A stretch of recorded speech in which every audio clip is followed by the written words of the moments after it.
What if I told you that most affairs don't start in a hotel room? They start with a conversation, a text message, a feeling.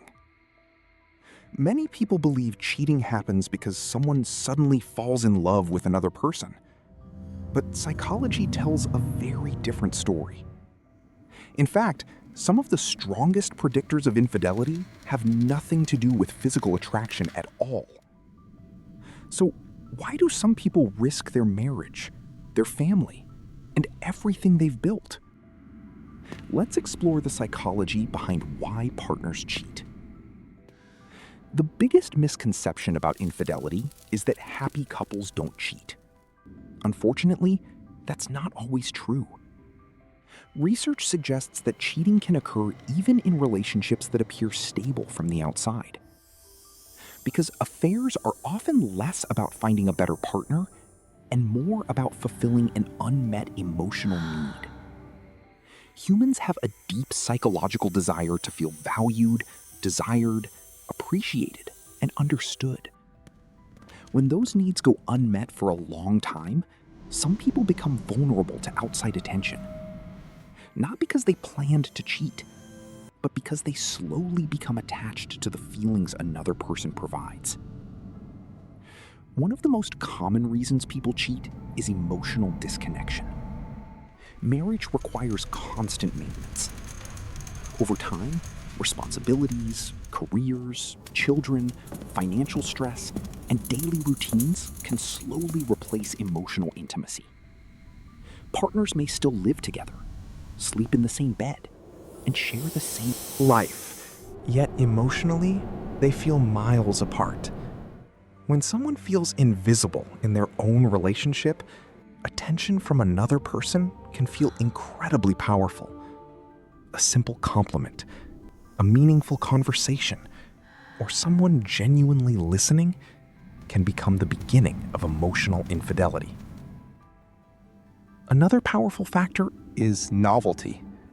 The human brain is wired to respond strongly to new experiences. Over time, even healthy marriages become predictable.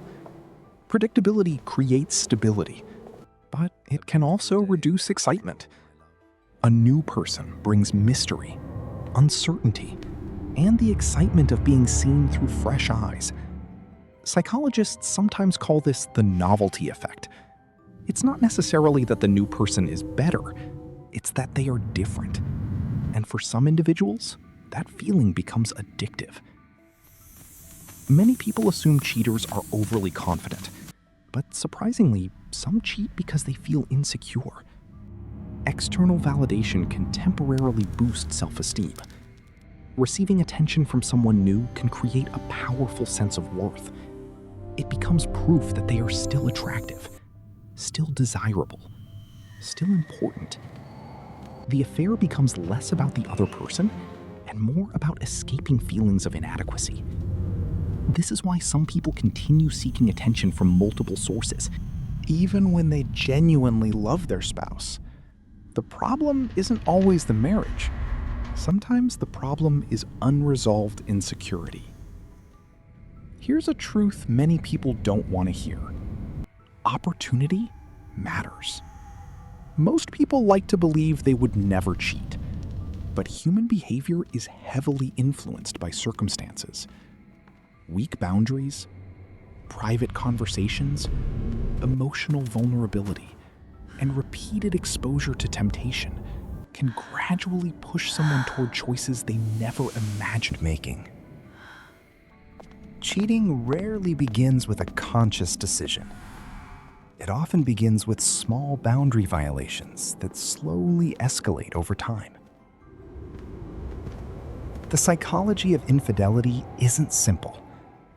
People cheat for different reasons: emotional neglect, validation, novelty, opportunity, or unresolved personal struggles. But one thing remains true. Affairs usually begin long before physical intimacy ever happens. They begin in the mind, in emotions, and in the small choices people make every day. The strongest marriages aren't the ones without temptation. They're the ones where both partners actively protect their connection before temptation ever arrives. If you found this video insightful, subscribe for more psychology and relationship insights.